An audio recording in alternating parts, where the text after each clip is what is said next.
اچھا حضرت، لوگوں کا یہ بھی سوال ہے کہ ہم کب حضرت سیدنا صدیق اکبر کی ولایت کا انکار کرتے ہیں؟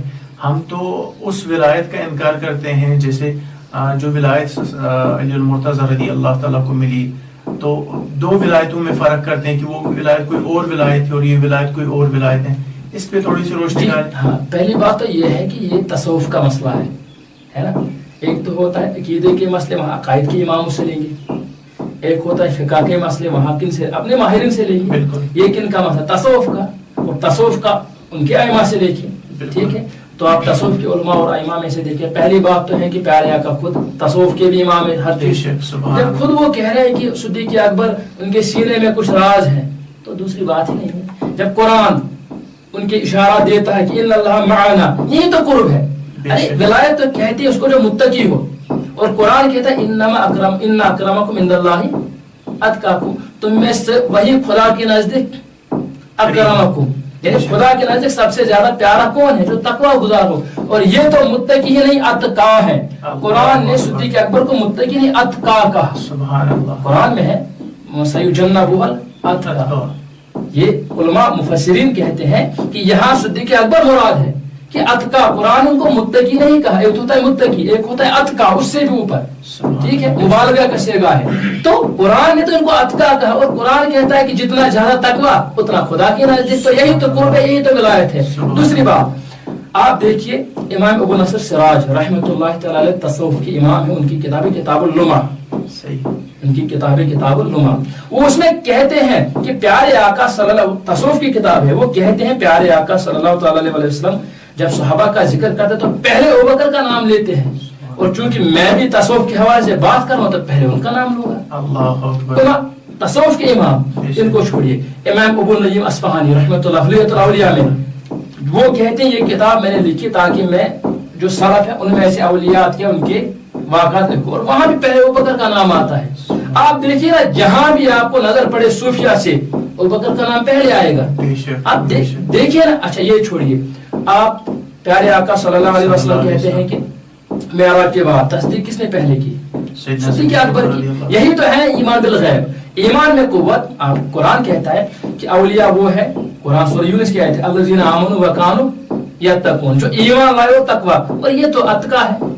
تقوی میں بھی اعلیٰ اور ایمان میں بھی سب سے صحابہ میں اعلیٰ. پیارے آقا کہتے ہیں کہ سب کا ایمان اگر وزن کیا جائے، ابوبکر کا وزن کیا جائے تو ساروں کے زیادہ ان کا ایمان قوت میں ہوگا. بالکل ان کا ایمان زیادہ مضبوط ہوگا. تو یہی تو ولایت ہے. یہی تو علماء نے روایتوں پہ جیسے دلائل پہ جیسے ایک جو ہے نا چھپائی جا رہی ہیں اور جو لوگوں کے سامنے نہیں لائی جا رہی ہیں. اور یہ بھی ایک بہت بڑی ذمہ داری جو ہے آپ نبھا رہے ہیں کہ لوگوں کے سامنے یہ ساری چیزیں لا رہے ہیں کہ سیدنا صدیق اکبر کی عظمت. اور ایسا بھی لوگوں کو نہ لئی خدا نہ خواستہ کہ علی المرتضی رضی اللہ تعالیٰ کی جو مقام اور مرتبہ ہے، یہ اصل میں اس حوالے سے ہو رہا ہے کہ جو ایک جو اہل سنت والجماعت کا عقیدہ چلتا آ رہا ہے، اس عقیدے کو اگر بیچ میں کوئی بدل رہا ہے تو اس وجہ سے یہ ایک وہی مسئلہ ہے. مطلب اصلی بات یہ ہے کہ میں نے پہلے ہی کہا کہ ہم ان بحثوں میں نہیں پڑھتے ہیں. میں نے پہلے آپ سے کہا ہمارے لیے ٹھیک نہیں ہے، لیکن مجبوری پڑ جاتی ہے. یہ ہو جاتی ہے کیونکہ میں نے پہلے ہی کہا کہ اہل بیت کا گھرانہ ہے. ہم تو ان کا نام بھی ڈرتے ہیں لینے میں، کیا پتہ نام لینے میں بھی غلطی ہو جائے اور یہاں کوئی ناراض ہو جائے اور ایمان نعوذ باللہ اس میں کچھ آ جائے، ہے نا. تو ہم تو ان کا نام لینے میں بھی ڈرتے ہیں. اہل بیت، ہم تو مولا امام کا نام بھی بے وضو نہیں لیتے. پتہ نہیں محبان اہل بیت کس کو پھر کہیں گے. ان کا نام بھی بے وضو نہیں لیتے. ہم تو اس میں بھی ڈرتے ہیں، اتنا ادب کرتے ہیں. لیکن مجبوری یہ ہے کہ ہم ان کا نام لیتے ہیں، لیکن ان کا عقیدہ کیوں نہ لیں.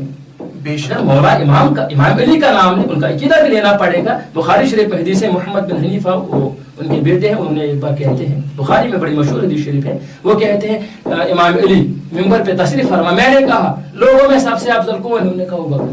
سبحان اللہ. اب کیوں ان کا امام؟ اب شاہ ولایت خود کیا ہے ابوبکر. تو آپ خود دیکھیے نا، اگر ان کا احترام، ان کی عقیدہ کیوں نہ لے. بالکل، اگر آپ کو ان سے محبت ہے، اہل بیت سے محبت ہے، ان کی بارگاہ سے محبت ہے تو ان کی مانیں. آپ دیکھیے، وہ کہتے ہیں، پھر بیٹا سوال کرتا ہے، پھر وہ کہتے ہیں عمر رضی اللہ. سبحان اللہ. حدیث میں آتا ہے، دوسرے حدیث میں آتا ہے، وہ کہتے ہیں مجھے گمان ہوا میں اگر نام ایسے کہہ دوں، کیا پتہ یہ اپنا نام کیا کہتے. میں نے کہا کیا پھر آپ ہیں. تیسرے کہا کیا پھر آپ ہیں. حضرت شہبات کہتے ہیں میں تو مسلمانوں میں سے کرنا مسلمان. یہ تواضع ہے ان کی، لیکن عقیدے میں بات کرتی ٹنکی کی جوڑ پہ ابوبکر ہے. ٹھیک ہے. اور